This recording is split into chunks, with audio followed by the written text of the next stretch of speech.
Hello, everyone. Welcome back to the Sideline Shenanigans podcast. Today with Jacob Maggard. I am recapping the games from week one that we made our selections on. But of course, like I always do, I always start out with, a couple notable matchups or notable games that have to be talked about because maybe something big happened, or in the case of the first game we're looking at, something bad happened for a team that almost lost to a not so great school. But before I get into that, again, appreciate all the support of videos in the past. I'm also running another podcast currently called Mostly Hokies. I'm working with a few guys on that one. I am just co-hosting along with a couple other guys, different production from a guy, but appreciate all the work he's doing on there, but also the invite to do the podcast with him. It's a ton of fun. So go check that out. Mostly Hokies on YouTube, and I think it's on all platforms actually. Like I was saying before, I appreciate the support. Like, subscribe, follow along, helps out a ton. And we'll go ahead and dive into these. So, looking at our first game here, just kind of do a quick run through of the games that are on here that weren't the ones we picked. But this game has to be talked about. To start it all off, it is Wake Forest versus Kennesaw State that ends in a score of 10-9 being played at Wake Forest. And Kennesaw State's not a very good football team, and they come in here and play Wake Forest this close. I've already stated it before. I think that Wake Forest is going to be pretty horrible this year. Probably one of the worst teams in the ACC, if not the worst, and potentially one of the worst teams in all power conference football. Of course, they're going to be competing with Stanford for the bottom of the conference. But you look at some of these stats quickly on the side here. Robbie Ashford is the starter at Wake Forest. Of course, he didn't play horrible by any means, with being their leading rusher and passer. But you can just see that this team doesn't have much to look forward to this year when they play a 1 point game with a really bad Kennesaw State team. Quickly, like I said before, going over this is probably a 3 to 4 win team, maybe less. They have very little to look forward to in the future. And it's kind of crazy because a couple years ago they were a ranked football team and produced multiple NFL players. So it is wild to see the fall off for them. Coaching changes, of course, happened in the offseason. So we'll see if they can figure things out. But that one quickly had to be covered because this was just a rough game for Wake Forest to start the season. Diving into our next game here. And this is one that was almost the embarrassment of the season, and that is North Dakota going on the road to Kansas State, and Kansas State almost drops this game. They already lost week one, and they lost the running back to him just giving up and saying, I can't play here anymore. I'm taking my medical red shirt, and I'm out of here. So they already had a huge blow to their current team. This would have been it. This would have been just go ahead and bury the hatchet and say your season's over unless you can somehow win the Big 12 championship. They do end up scoring with 40 seconds left on the clock to go up 38-35, and we're able to stop North Dakota. But this is rough. This is really an ugly sight. Avery Johnson does, however, play really good in this game. Didn't get his run game going like we want to see that from him. He didn't really have it going the first game all that great. But 28 for 43, 3 touchdowns through the air is incredible. Did have his lead receiver, Jace Brown, go 12 for 109 and a touchdown. And then for North Dakota, this is a really positive sign for them.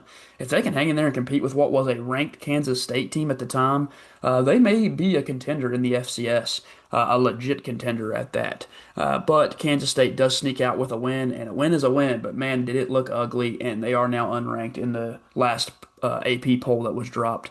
So we'll see what Kansas State can do the rest of the year. I was high on them going into the season. I think my perception of them has certainly changed. They do not look like near what I thought this team would look like. And even with Avery Johnson having a good game, their defense gives up 35 points to an FCS school. So a lot of things to line out there, and maybe they'll figure it out by the end of the year, but this was a rough showing. And then moving on to our last game here that will not be some of our picks. And this is just one I have to mention because there was a lot of controversy about who would be the Tulane Green Waves starter to start the season. Jake Retzlaff joining them extremely late in the process. But he was a starter last year at a school in BYU that was a borderline playoff team, competed in the Big 12, almost won the Big 12, had some losses towards the end of the year. And he moves down here to Tulane and immediately takes that starting job and plays really well in his first game with them. Retzlaff goes 18 for 31 with 152 and a touchdown through the air, but even bigger than that, he goes 113 on 10 carries on the ground and a touchdown. Really, really good performance from him. On the other side, you see Preston Stone taking over at quarterback for Northwestern, was the starter at the beginning of the year for SMU last year, and he plays the opposite of good. He played horrible. 4 interceptions on 36 pass attempts. Really, really poor game from him, and they really had no chance in this one. They score their early 3 points, and that was it. The defense played okay. They did give up the big rush to Retzlaff for that touchdown, and they, of course, gave up, 23 points, but that's not a horrible performance. The offense, on the other hand, Preston Stone can't be your quarterback all year if he's going to play like that. Four interceptions is embarrassing. Now you kind of see why Kevin Jennings took that job and led SMU to a playoff spot last season. But this really makes me high on Tulane. And then, like the team we'll talk about in just a second, they are going to compete for that Group of Five playoff spot. This does look like a pretty good, pretty competitive team, and they're really well coached. They dominate a power school in Northwestern to start the year. Moving on to our picks for the week. Uh, this was one that I did not expect. I expected USF to be in this game, but I did not think they would blow Boise State out of the water. Boise State had some continuity returning from last year, including their starting quarterback, including their starting tight end, who was pretty good last year, and one of their best receivers. But they are missing Ashton Jeanty. They had Sire Gaines, who played pretty well, 9 for 44 on the ground. But other than that, they got nothing going in the run game. They didn't have a super effective passing game. Matson only thrown for 225 and a touchdown through the air. And they really just couldn't stop USF. On the ground, it was really well, and through the air from Byron Brown. Just an overall incredible performance from this USF team. Byron Brown throws himself in the early Heisman talk because of the way he played in this one. You see him get two on the ground, doesn't have a passing touchdown, but easily could have had one. They do have a punter who wasn't actually a punter. It was the backup quarterback in Lachlan Hewlett who comes in the game and has an incredible fake punt play for a touchdown, 45 yards down the field. They snuck him on the field, and somehow Boise State special teams units didn't even realize it. So that was an incredible play call by South Florida, and they get things done early on. They can maybe challenge Miami and Florida. We'll see what happens in those two games, and I think USF is probably the early favorite now in the non-con or non-power school to enter the playoff because of how well they performed and how well Byron Brown played in this game. He showed that real, true dual threat upside, and he was running through people's faces in this game. The performance was incredible. I expect a lot now out of USF, and I'm not sure what to expect out of Boise State. They have to figure things out on the ground because other than Sire Gaines' 9 carries, it's ugly from the rest. You go down and look at some of the receivers. Chaz Nimrod, the transfer from Tennessee, as Dalton would tell you, he probably misses this guy right now, although Tennessee played pretty good, as we'll talk about later. 3 for 96. And there was a couple times he was missed barely on a throw from Brown, who it could have been even more and a touchdown. So really good performance from him. Cartavius Norton, who we talked about prior to the game starting, or Julio actually gave you some talk on him at the running back. He has a big catch. Didn't do much on the ground other than his touchdown. And then Keyshawn Singleton. All really solid performances from those receivers and halfback. And on the other side, Latrell Caples and Matt Lauder are there, are seen. They're two returners from last year that were really important to this team, but they just couldn't get anything going on offense. It was constant stops. It was some mistakes here and there. Penalties cost them some. Of course, the two fumbles from Matson, one being lost, a fumble from Sherrod, and a fumble from Gaines. They lose 3 turnovers, and they don't really make the other team turn the ball over at all, and they don't really put up a good performance on defense in general. And 34-7 final score. South Florida walks out of here with a huge win prior to their big rank games. And if they catch one of those, uh-oh.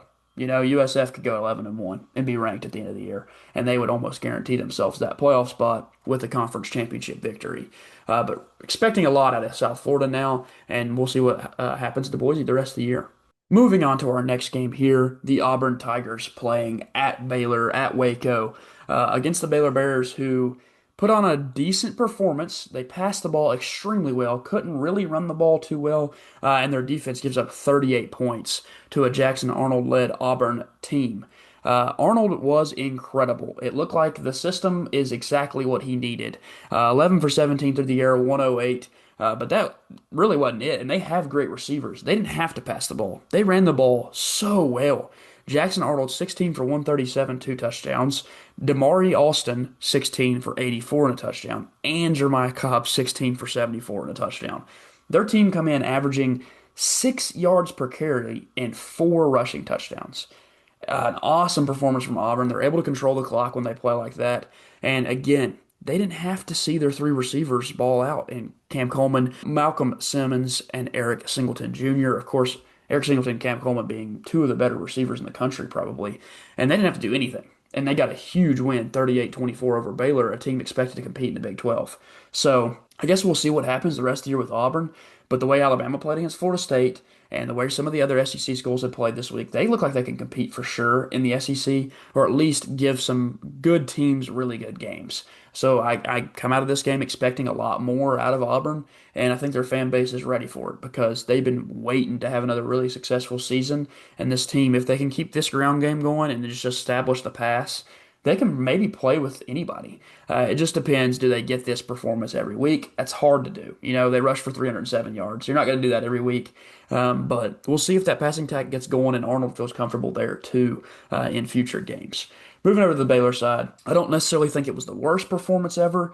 Their run game, again, decent for the two running backs, just not a lot of production there. And then their defense was awful. That's really the point you come away with is their defense can't stop the run at all. And if they run into some of these Big 12 teams, even at Kansas State, who wants to run the ball a ton, even though Kansas State hasn't looked good, they run the ball well. So who knows what's going to happen when Baylor runs up against those teams. And of course, you talk about Sawyer Robertson, a guy that I mentioned before the season started, is one of the best quarterbacks in the country. He goes 419, 3 touchdowns, 27 for 48. Really good game from him. Overall, really, really good game. His lead receivers are Cole Wilson and Michael Trigg. Two names we mentioned last week. Michael Trigg is awesome at tight end. Cole Wilson, really good game from him as well, averaging nearly 17 yards per reception. And Baylor doesn't turn the ball over in this game. It just seemed like the defense just couldn't do anything. They only had one sack, one TFL total, compared to Auburn's 4 sacks and 5 TFLs total. So just not a great performance from the defense at all. If this is the defense they get all year, they aren't going to be very good. But if they keep this up on offense, this passing attack, they can be scary. Their defense just has to figure things out. I think they have plenty of time to do so. Dave Aranda's a good coach, and they can definitely compete in the Big 12. If Auburn is this good all year, that's not a bad loss to start the season, but you obviously would prefer to get a big win at home early on. And again, Auburn, great win for them to start the year. Moving over to our third game that we picked, and of course, this being the first one I got right. Missed those first two, but Georgia Tech, they look like the kind of team I thought they would be. They look exactly like I thought they would be. Their defense, when it mattered, they were able to get stops. They were able to get off the field. They were able to get a win for this team. But more than the defense, it's the offense and Haynes King. Really, really great game from him. You take away the interception, it's an unbelievable performance. He has a 90 QBR even with the pick. He goes 13 for 21, 43 through the air. No touchdowns because, of course, he scored all his touchdowns on the ground. Haynes King, 19 carries, 156 yards, 8 yards per carry, along a 45 that iced the game, and 3 touchdowns. This dude's legit. And there is probably no better dual threat quarterback in college football right now. If you wanted to argue a few names, there's some out there. But this performance is insane. I mean, he by the end of the game was dead too. I mean, he was holding his side when he scored that 45-yard touchdown, and he walked in because of the way he ran that ball and broke away. Really good blocking from their O-line, which is expected to be good this year, and then pretty great performance from their backs in Jamal Haynes and Malachi Hosley. And you see 16 for 65 and 7 for 47. And Hosley, again, we talked about him being a UPenn transfer coming over from the FCS level of college football. This is a great performance from him early on. You see that you can kind of swap him and Haynes in and out and get really good, effective running the ball from both of them and, of course, Haynes King. Then you dive down and look at the receivers.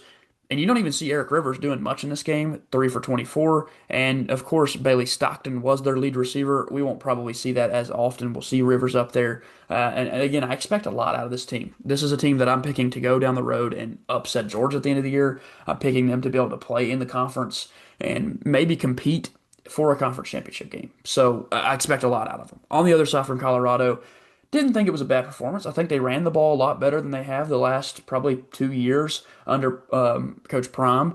And you see, again, decent numbers there. Michael Welch, 11 for 64. That's great. Caden Salter runs the ball pretty well as a quarterback. And then Simeon Price, 5 for 30 on his, again, short work there, only 5 carries. But good performance overall, averaging 4.7 yards per carry and 146 yards on the ground. It's nothing compared to the 320 yards that Georgia Tech had on the ground. But they did establish the ball through the air decently well. Caden Salter plays a pretty good game, 17 for 28, 159 and a touchdown. It was kind of the question of who's going to step up at receiver. They lost their lead guys across the field at the receiver position. Marion Miller has 1 catch for 39 yards. Other than that, it just wasn't an awesome performance from the receiving core. It was spread out across a bunch of different receivers. And we'll see maybe in the future they'll figure this out and get their offense going a little bit better through the passing game. Colorado still looks like they're going to be pretty solid this year, but Georgia Tech, the gritty, tough, close wins, especially on the road. This is what I expect out of them all year. And I think they're going to have a lot more games that end up being 27-20 or 17-10 or 10-7 even maybe with a defense and a really strong running game. I like Georgia Tech going forward. Moving on to our next game here, Texas on the road against Ohio State. And Arch Manning does not have the debut he wants in this college football season. Pretty ugly, honestly. The performance wasn't great. Towards the end of the game, he started figuring things out and getting kind of locked in. And this is a really, really tough environment to play your first game this season and your first real, true college start where you're expected to be a great starter. I mean, Heisman frontrunner to start the year. He clearly isn't that anymore. And then on the other side, Julian Sam does exactly what his team needs him to do, doesn't turn the ball over, goes 13 for 20, 126 yards and a touchdown through the air. And truthfully, Ohio State just won this game based on their defense. They played incredible defense. They were able to run the ball decently well. Not incredible statistics against this Texas defense, which was also really good in this game. And again, you look down at these rushing numbers. For Texas, Quintravion Wisner did seem to be the lead back, although C.J. Baxter also had 10 carries, and they run the ball really well, 37 for 166 as a team, 4.5 yards per carry, but just not able to punch anything in the end zone, and didn't really break off any huge runs, along being 15 from Manning himself. You just want to see this be the same for the future, be able to use both backs, be able to average 4.5 yards per carry, find the end zone once. But you got to see this get better. This is just not the performance Arch Manning wanted. He's near 50% completion percentage, 170 yards, a touchdown, which was a very nice throw. But then that interception, and a lot of his misses were open routes that he should have just been hitting. Again, I think he was nervous. The anxiety had to have been high for him. This being the first start, all eyes are on him. And people are hating way too much. It is such an incredible thing to have to go into Ohio State as your first game. And they are the defending national champions. Their crowd was going berserk. I expect both of these teams to be top 10 teams the entire season. I still think both of these teams are really good. Still think Texas can win the SEC. Still think Ohio State will push Penn State to win the Big Ten. You look down at these receiving cores. Jack Indries, actually, the tight end from Texas, is the lead receiver. Parker Livingstone catches the touchdown. A really nice catch there and had other opportunities. But you would like to see Ryan Wingo get going more. Didn't really seem to target him as much as he probably should have either for Manning. So maybe we'll see Ryan Wingo get going. And then on the other side for Ohio State, it's their two top dogs in Carnell Tate and Jeremiah Smith. Carnell Tate had an unreal touchdown catch. Unreal. I mean, the ball pops in and goes back out. He catches it again for a second time, comes down with it for what was the game-winning touchdown. That performance from him shows me how strong this receiving core is. They have a first-round pick in Carnell Tate and a future number one overall pick probably with Jeremiah Smith.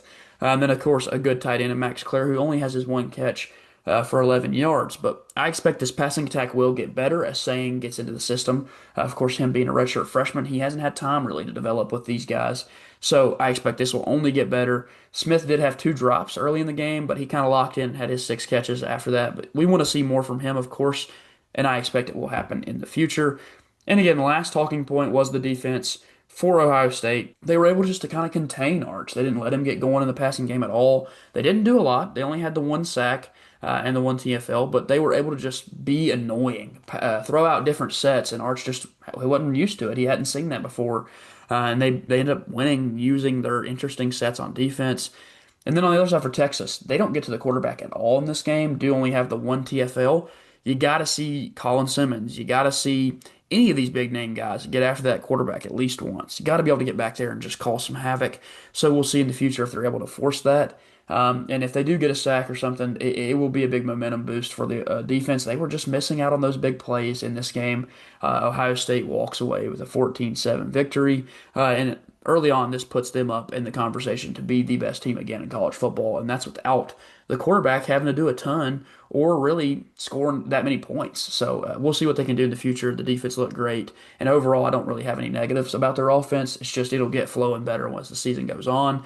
And then for Texas, like I said before, Arch will figure it out. I think he will. He's too talented not to. And we'll see how their season plays out. Moving over to what was the biggest game probably when it comes to the magnitude of the game. Florida State at home looks incredible. They outstrength Alabama. They outplay Alabama. They outskilled Alabama. They looked better overall, just in general, like a better football team. Tommy Castellanos He talked his crap all offseason and he backed it up with an incredible performance that throws him in a top 10 Heisman watch list.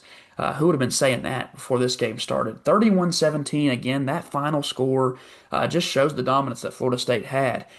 First looking at Florida State, again, 9 for 14, 152 through the air. That's not where he exceeded, though.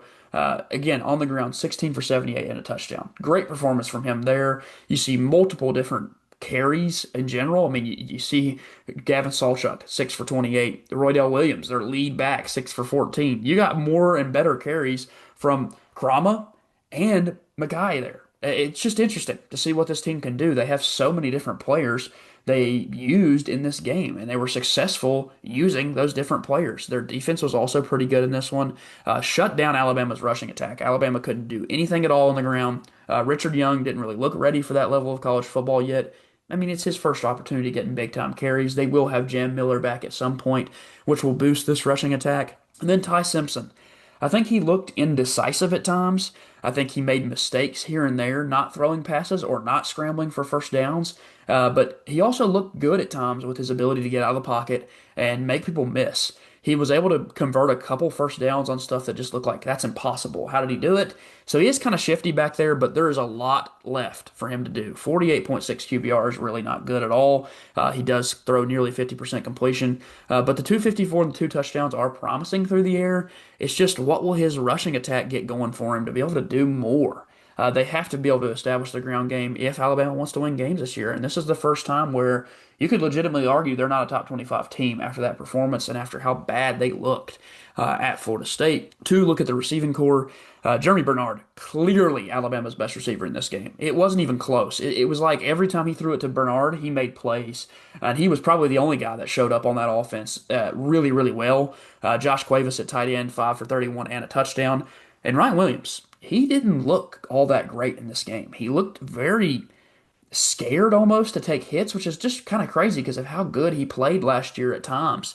Of course, he did seem shaken up at the end of the game. That hit he took was huge. We'll see what comes out of that. If there's any kind of concussion protocol he has to enter into, they don't play a rough matchup in the near future. But Williams has to get going for this team to win games. 5 for 30 is just not enough. It's not even close to enough.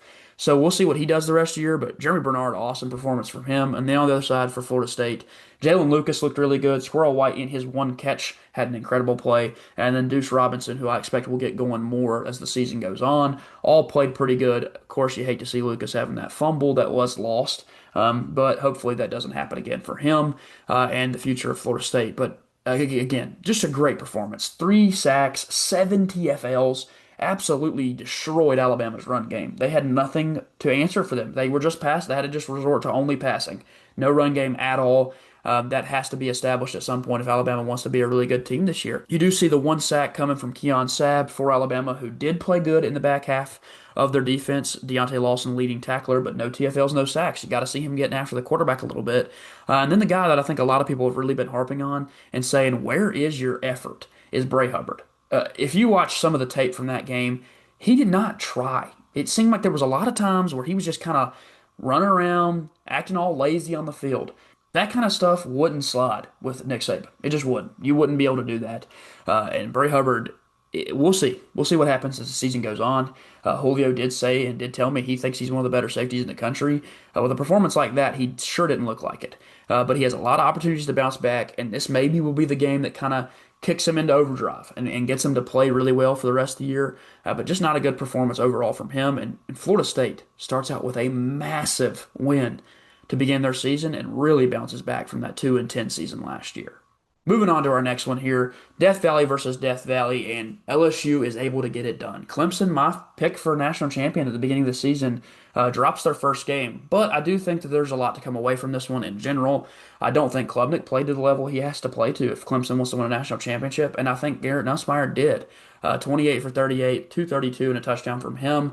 He gets things done, and he puts himself in the early conversation for the Heisman. He's probably the front runner right now because of where he started the season at.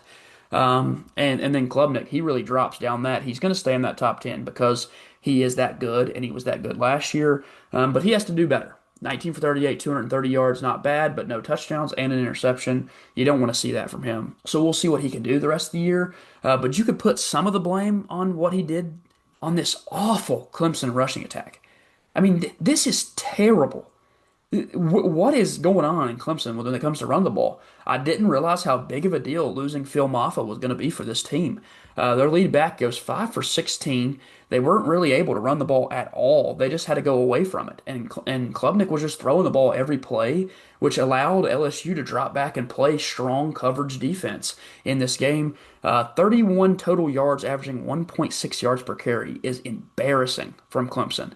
I don't know what they're going to do to fix that issue if they can figure things out as the year goes on. They had a really bad performance to start the year last year, and then they lined it all out and made the playoff and gave Texas a run for their money. So they can fix things. They have a great coach. They have talent. Their receiving core is incredible. Bryant Wesco Jr., TJ Moore both have good games. It's just the injury to Antonio Williams in that game.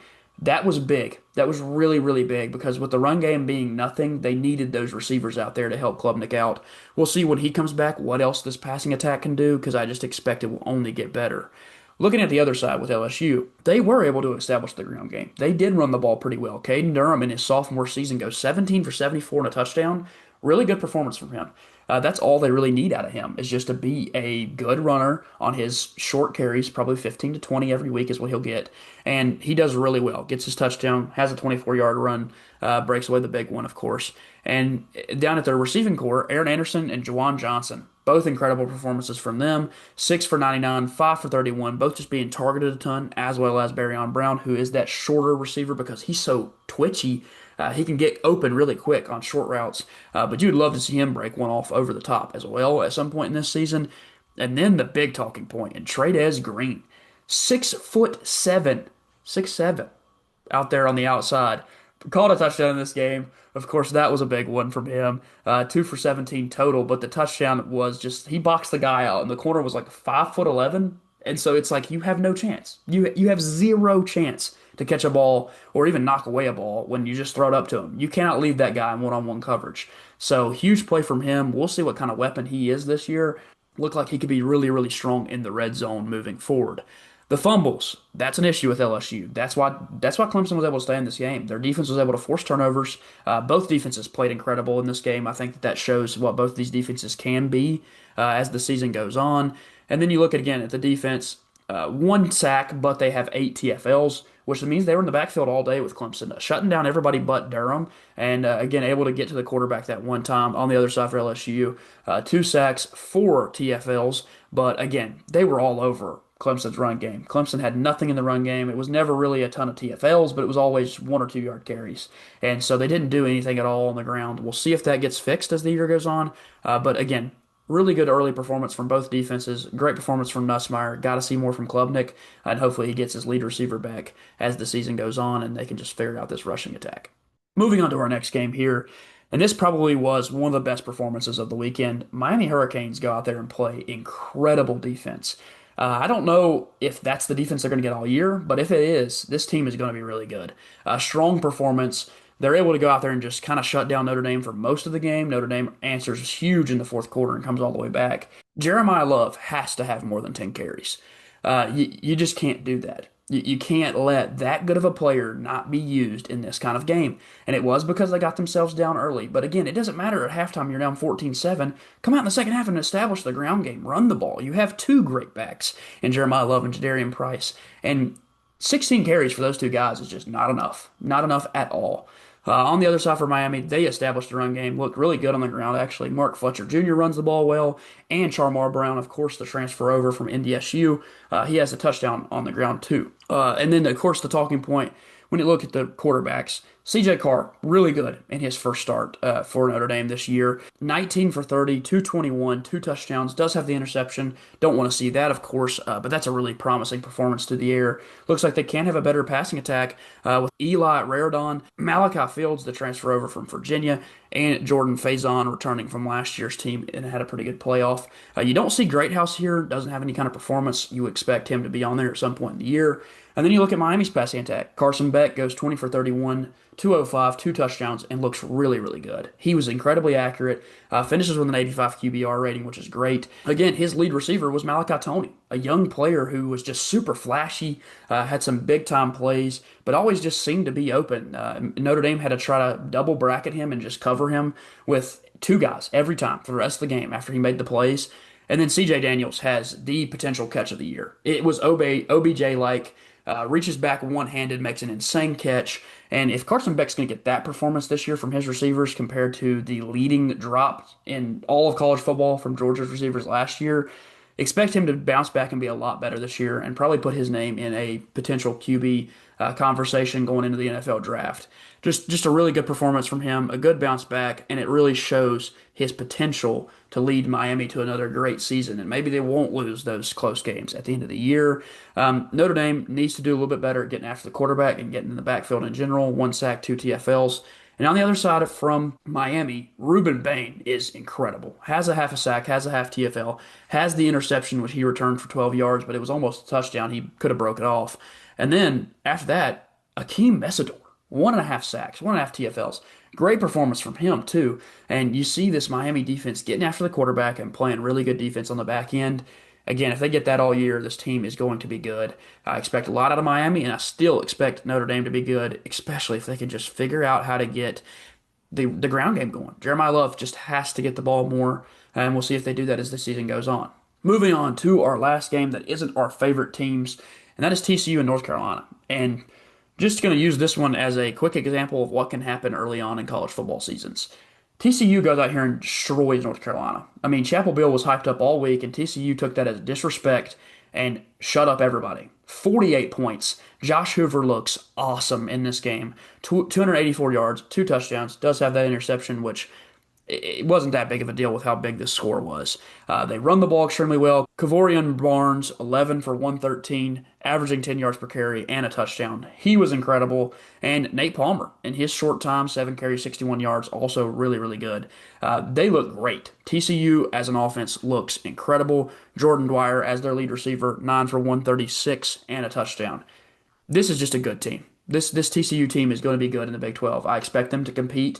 If they get this kind of performance from Josh Hoover and the really good play calling from Sonny Dykes, this team is going to be really good. Looking at the other side with North Carolina, there's a lot to go back and look at on tape. There's a lot to say, well, we didn't perform anywhere near the level we're expected to, especially under Bill Belichick.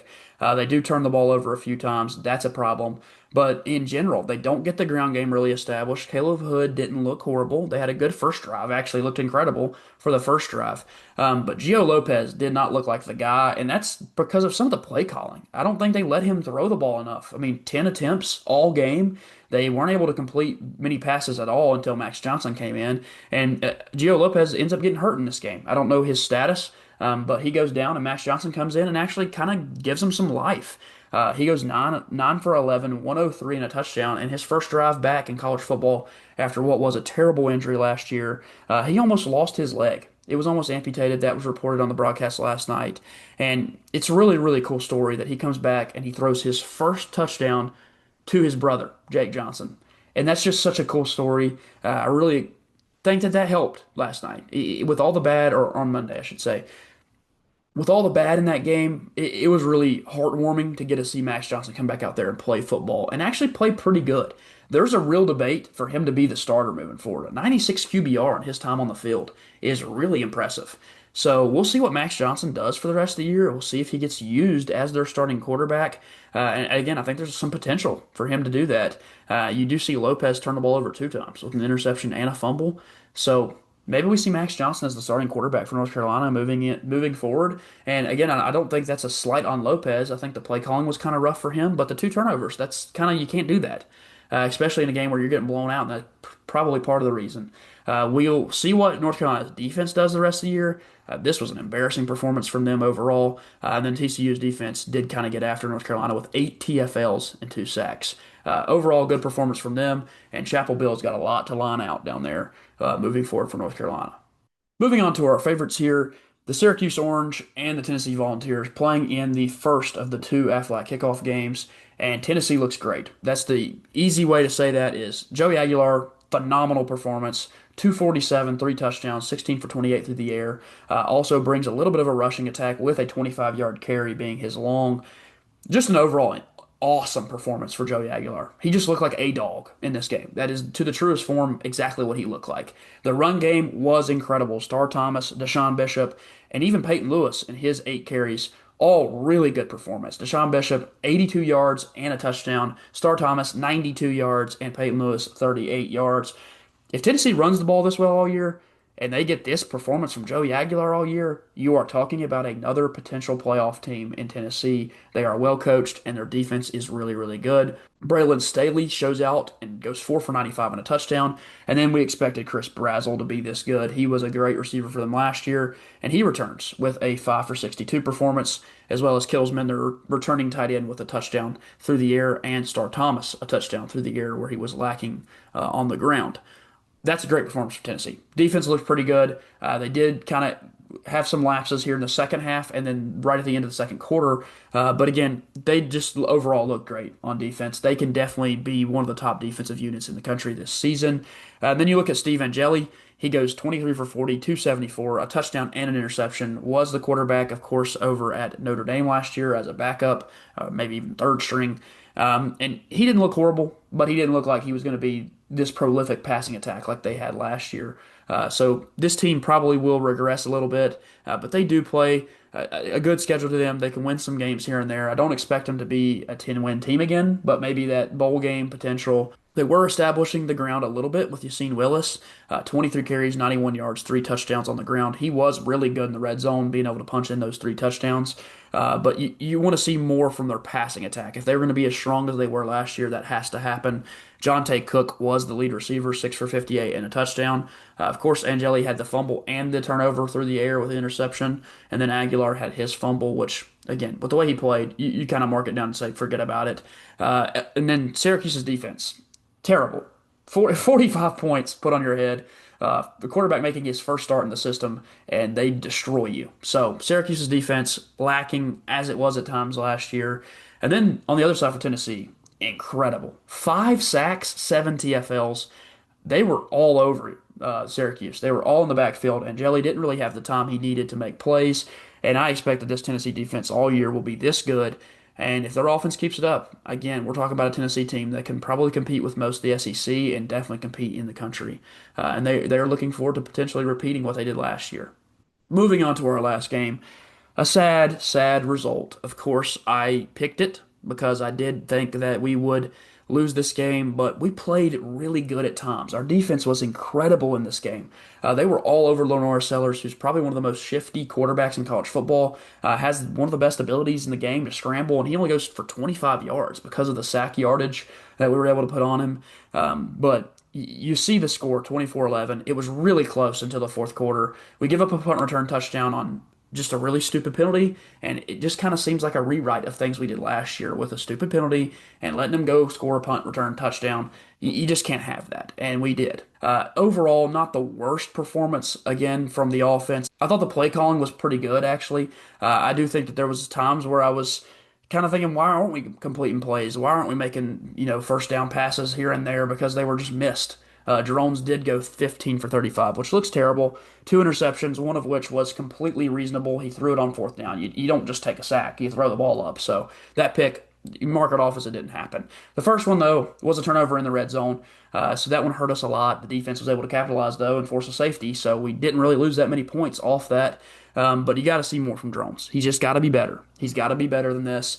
You do want to see him be able to get it going on the ground game more as well. And then other than him on the ground, it was Marcellus Hawkins, who showed a lot of flashes of potential. I think he's going to be pretty good this year. When we get Terrion Stewart back, I have more confidence in the backfield. But our running backs beside Marcellus Hawkins didn't love the performance. Thought they broke off a couple nice little runs, but they just didn't look like they could consistently contribute. So we'll need to see more from Terrion Stewart when he returns. And then you look, of course, like I said before, at South Carolina. The rushing attack was pretty good for them. Oscar Attaway ends up being the lead back after Russell Faison starts the game. He kind of got things going with one big run and then did nothing else. Our defense really shut them down in the run game for most of this game, forcing a lot of TFLs and a lot of sacks. Played really, really good, and that's kind of the point I'm going to get to in just a second, is how good this defense looked. But first, talking about the receiving game, South Carolina, Nick Harbor was their lead receiver. He did have one huge 64-yard touchdown pass. Other than that, he had some drops here and there, and that's kind of what I said before, is if he fixes his hands, he's going to be good. On one play, he made a crazy good catch. Not like an insane catch. It wasn't super contested. He was actually wide open, but he makes the catch. That's the most important part for him, is just figure out how to make catches, because last year he wasn't doing that. So 3 for 99 is promising for them. Then on the other side for Virginia Tech, we had a lot of drops. And that's an issue that has to be fixed. Aiden Green had some bad drops. Takai Heath had some really bad drops, multiple. Benji Gosnell had a drop. Marcellus Hawkins had a really big drop on a third down where he could have been running for 30. So those things have to be fixed. It wasn't all on drones in that 15 for 35 performance. But he has to be better, and the receivers have to be better in the drops. But when it comes to just catching the ball and making the plays, Donovan Green, Aiden Green, and Isaiah Spencer, all three had insane catches. Aiden Green had multiple, Donovan Green had multiple, and Aiden Green's other one was called back on a penalty, or he'd have been over 100 yards in this game. So the receivers look like they're not going to be a problem, which was something that people questioned going into the season was, what do our receivers contribute to us after we lost what we lost? I'm really excited for this receiving core. I think Donovan Green's great. I think Aiden Green fixed those drops. He's great. Isaiah Spencer and his one catch, incredible catch. Cam Seldon showed his real flashes of potential on the outside with his speed that he has. And even Takai Heath and Benji Gosnell, I expect more out of. I expect Benji to be part of this offense and be better as the year goes on. We didn't target him a ton, but when we did, he had a drop and a bad throw his way. Both probably would have been first downs. And then Takai Heath started out there in the slot. I think that will end up being Cam Seldon's job, or maybe even Isaiah Spencer gets some run there, although he's more of an outside receiver probably. I love the performance from our receiving core overall. I think that those drops are fixable, and if you fix those mistakes, man, do they have something going. Drones can maybe throw for 400 yards against ODU and Wofford if those guys are doing what they were doing out there in this game. Last but not least, talking defense. Tech scores 11 points. And that's the performance you just can't have. Our kicker is incredible. All props to John Love. He's probably the best kicker in the country right now. I don't think that's even crazy to say. He's that good. But they get after us. They have 2 sacks. They have 4 TFLs. Don't think that was a big issue. I think that we were overall not getting rushed a ton. Now, drones did have to roll out and make some plays, but our offensive line drastically improved in the way they played in this one. So I am excited for that as the year goes on. I think we're going to get a lot more out of our offensive line. But speaking about defense, because that's what has to be talked about. 4 sacks, 7 TFLs. We were all over South Carolina. You don't make that terrible blunder on the punt return, and you don't make the blunder on the 64-yard touchdown, you could have won this football game, even without scoring touchdowns. You could have won it with a field goal at the end. That's how good the defense looked. I expect a ton out of them the rest of the season. Kamari Copeland is a freak. Reason why he was on Bruce Feldman's freak list, because he is one. Kelvin Gilliam, great up the middle. Jaden Keller had half a sack. Really good performance from him. Emmett Laws, redshirt freshman, looked incredible. Ben Bell, great when he was on the field. And then Elodge Fall, 1 sack, and it was an incredible one. He took a guard and tackle duo on a double team, shed the tackle, and then threw the guard, and then sacked Lenore Sellers. That is so much potential.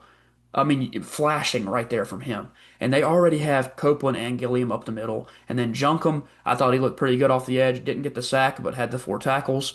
He's kind of a dog. Overall, I just think our defense looked really, really good. I think I'm not worried about the defensive play for the rest of the year at all. This is a defense that I expect will be very, very good. So I am super excited to see what they can do. But I also need to see the offense score touchdowns. You just have to score touchdowns. We weren't able to do it in this one.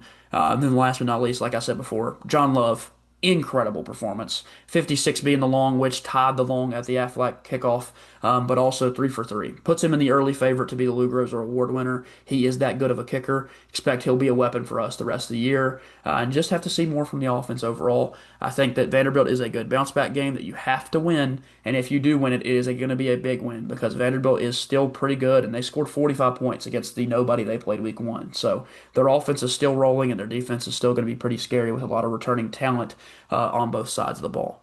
That is going to do it for this week's episode. Of course, talking about analysis of our picks last week. The picks video will come out on Thursday. I will drop that probably around 7 o'clock on Thursday. You're going to be seeing this one on a Wednesday, so be ready for it coming out tomorrow for the picks, of course. I probably will have Julio on with me again, expecting that Dalton can maybe make it with me, depending on what he's doing. And of course, looking forward to it. College football is a great, great thing. Also, last thing I have to mention, Lee Corso's last college game day was awesome. It was incredible. He put the Buckeye back on, which was his original pick, and he went perfect on the day. 6 for 6. All of the teams he coached or played for got wins. It was just a perfect send-off for Lee Corso, who is a legend in sports media. one of the greatest to ever do it when it comes to what he did for the sports media world, and he is a legend of college football history. 30 years on College Game Day, it become the greatest show in sports media, in my personal opinion. And again, it's not going to be the same without him, but I do think they still have a ton of fun on there. It's still a great show. Still can't wait to watch it, but I'm going to miss the Corso headgear picks because that is, again, what inspired me to be sports media was that show and other things, of course, my loving for sports, but that show was great for, what came of this idea to be a sports, pick channel where I pick 10 games and do analysis over them. That kind of comes from the end of College Game Day, of course.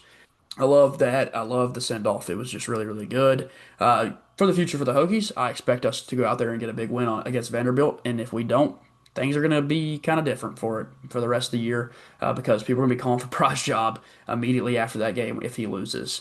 I thought we put on a pretty good performance on the field. Thought that we had the ability to win that game. Stupid mistakes cost us, but I expect that those things can be lined out. This team looks a lot better than they did last year. The coaching staff, I'm way more excited for. The defense was awesome. The play calling was great on offense, and we looked better conditioned. We didn't have any cramp ups and lose players due to that, so that looks good for us. I'm just expecting us to go out and get a win. And again, thank you guys so much for joining us. I appreciate you a ton. Leave a like, comment, and subscribe. It helps a ton to push the channel out to more people. And again, thank you so much. Peace.